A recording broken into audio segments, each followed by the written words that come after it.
When you think of some of the most influential guitarists of all time, David Gilmour's name is always up there, writing some of the most incredible solos of all time and guitar parts for Pink Floyd. It's hard to deny he changed the way guitar was used in music forever.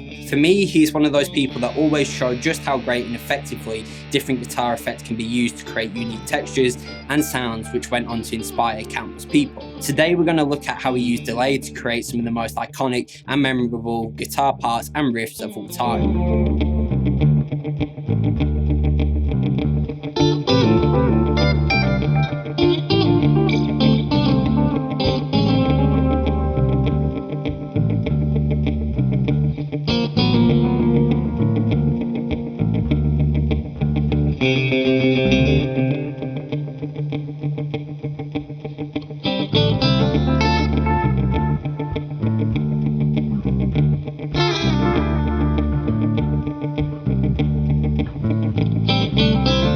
So that was another brick in the wall part 1. This song for me is the best example of using the delay part to create a texture that stands out above all else, using it rhythmically to set the tempo and feel of the song. The subtle building up from the main riff and the expertly placed overdubs make this song extremely iconic and unforgettable. I decided to use the brand new Boss DM101, which is fully analog and an amazing delay pedal in its own right, with tons of features and ease of use. I'll actually be using this throughout the whole video. David Gilmour has been using delays prior to recording of The Wall, most notably a Binton Echo Rec, but in a much more of a textural way, not so much as a centerpiece of the song. But here, using the MXR Digital M113 rack mount unit, there's one other example of him using the same delay and the same approach to create another iconic sound, which we'll check out now.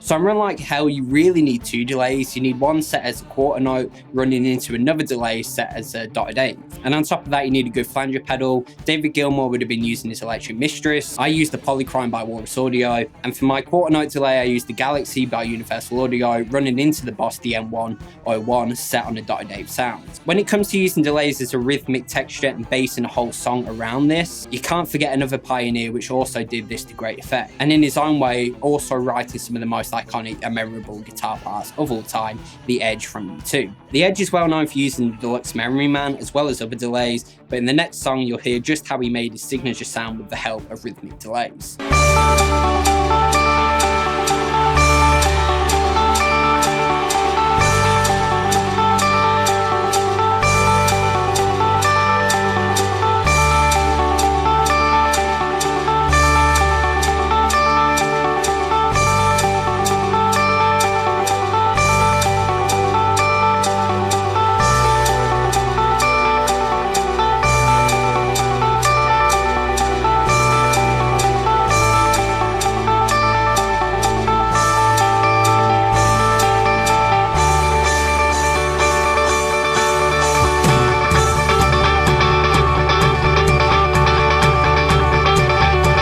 Somewhere the Streets Have No Name, the whole song is based around a dotted eighth delay sound. Again, I was using the Boss DM101, but the Edge used TC2290s, which inspired the song and helped him write such an iconic riff. The Edge is vastly known for his classic dotted eighth delay sound, which is also heard in this next song.